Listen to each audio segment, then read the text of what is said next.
काले में कहिए वो गाइलो नहीं वाला ग्राम फोटो लगा होता साफ केनो से आएले काली डमिनिया डाला बीना के अबा के नियो से आईने भगवान बिनल डाला तुराना के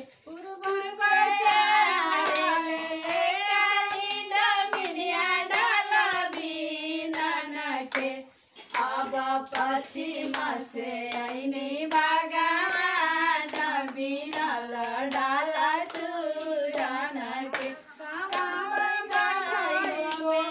काली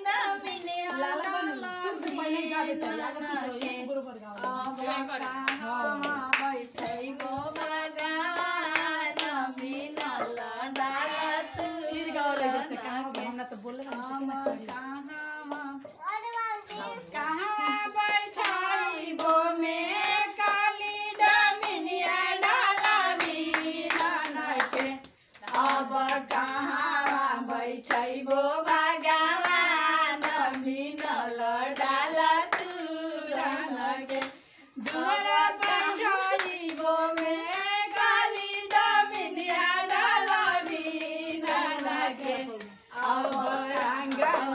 बैठो भगवान बिनल डाला तुरन के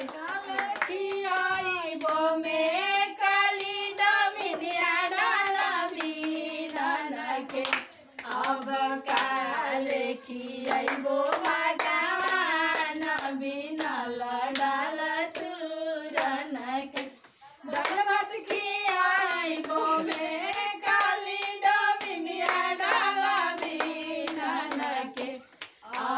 खुआ खियाइबो भगवान बिनल डाला तुरन के पूरा फोटो खींच बोला लो ऐसे बोला लो सब है ना हाय फ्रेंड लास्ट बार ये पर सुन लगाओ कहीं हम अपने चैनल का नाम रख दे तो दोस्त आप लोगों को वीडियो कैसा लगा बोला लो कौन सी लास्ट में हां बोला लो फ्रेंड्स है जाओ लो सब जना कैसा लगा आओ लोरिया के है ना वो कब बोल पहले अब हे जा गुस्सा चलो ना सब जना कह लो में तनी एक तनी फोटो खींचिए चैनल का सब्सक्राइब करें लाइक करें कमेंट हे करके दिखाएं कोई धन्यवाद ए सब जना के मेरे हाय बेटा चल सुन मैं हमरा तो जाकर कहूंगी हाय कहां से हाय फ्रेंड्स दे हम खींची दे खींची चलो चैनल उठा के ना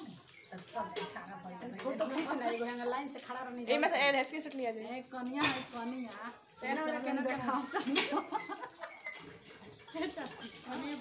ए दीपा